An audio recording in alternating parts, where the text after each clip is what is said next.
Friends, even the memories of natural disasters that have happened in the recent past give us a fright.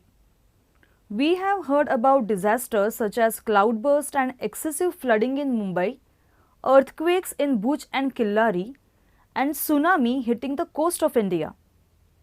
Last year, we have learnt about natural disasters such as fires, earthquakes, forest fires and floods, as well as man-made disasters. From whatever you learned, can you classify disasters such as lightning strike and water scarcity? This year, we will understand more about disasters. Are these disasters related to us in any way? What should be our role during disasters? What do you think? A few of such disasters can be avoided. However, for other disasters, we need to take care. In this lesson, we will learn about how disasters are linked to us and what we can do during such disasters.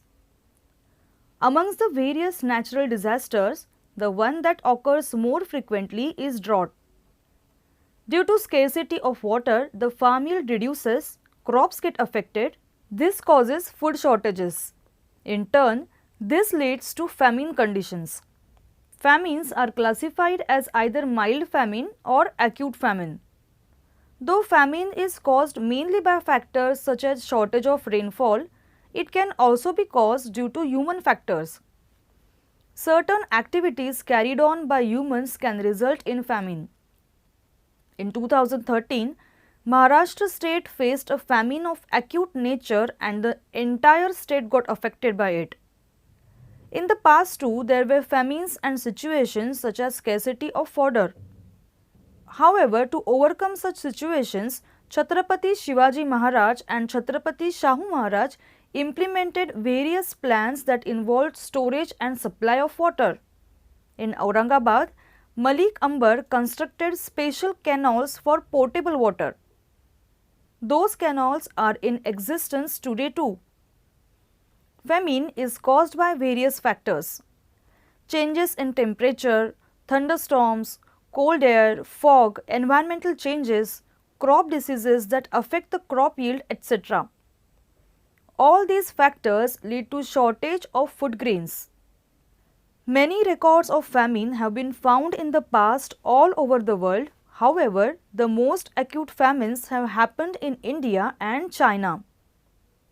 In the recent times, we have seen a steep rise in population leading to high water demand. This has resulted in an imbalance and in turn leads to water shortage. Increasing population results in limitless use of water. You must have heard about the Green Revolution. Green Revolution was aimed at increasing the harvest and production of food grains. The Green Revolution was indeed successful in increasing the food output. However, the chemical fertilizers, germicides and insecticides that were used caused a negative impact on the environment. That has also led to reducing the fertility of soil. Let us understand the steps that needs to be taken to reduce the severity of famine and also let our families know about this. By knowing the amount of water consumption at home, we will be able to identify the exact amount of water supply required. Water used in the households for daily chores can be reused to water the gardens. Industrial wastewater should be retreated and reused. Rainwater can also be harvested. Rainwater can be utilized to recharge the groundwater. All such measures should be implemented. By considering the area where you live in, you should plan on how maximum amount of groundwater can be recharged.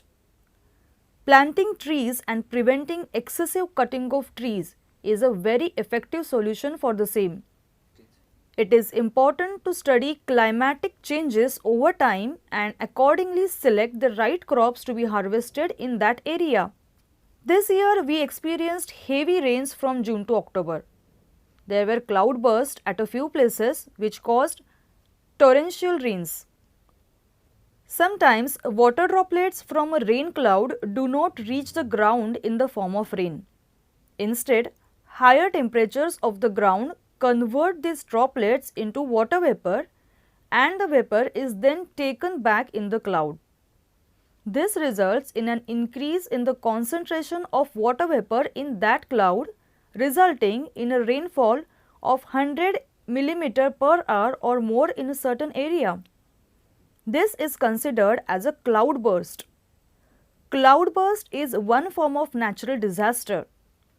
Here are the examples of cities and states which have experienced cloudburst in the past. 6th of August 2010 in Leh Ladakh, 2013 Uttarakhand, 26th July 2005 in Mumbai, on 26th of September 2019 in Pune.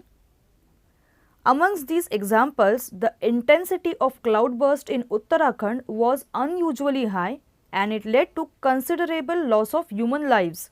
Flood is another example of a natural disaster. In India, many rivers experience floods during the rainy season. Sometimes the intensity of floods is very severe and it causes great destruction. In 1976, Government of India established National Flood Commission to manage the flood control. Through this commission, necessary steps are taken to control floods.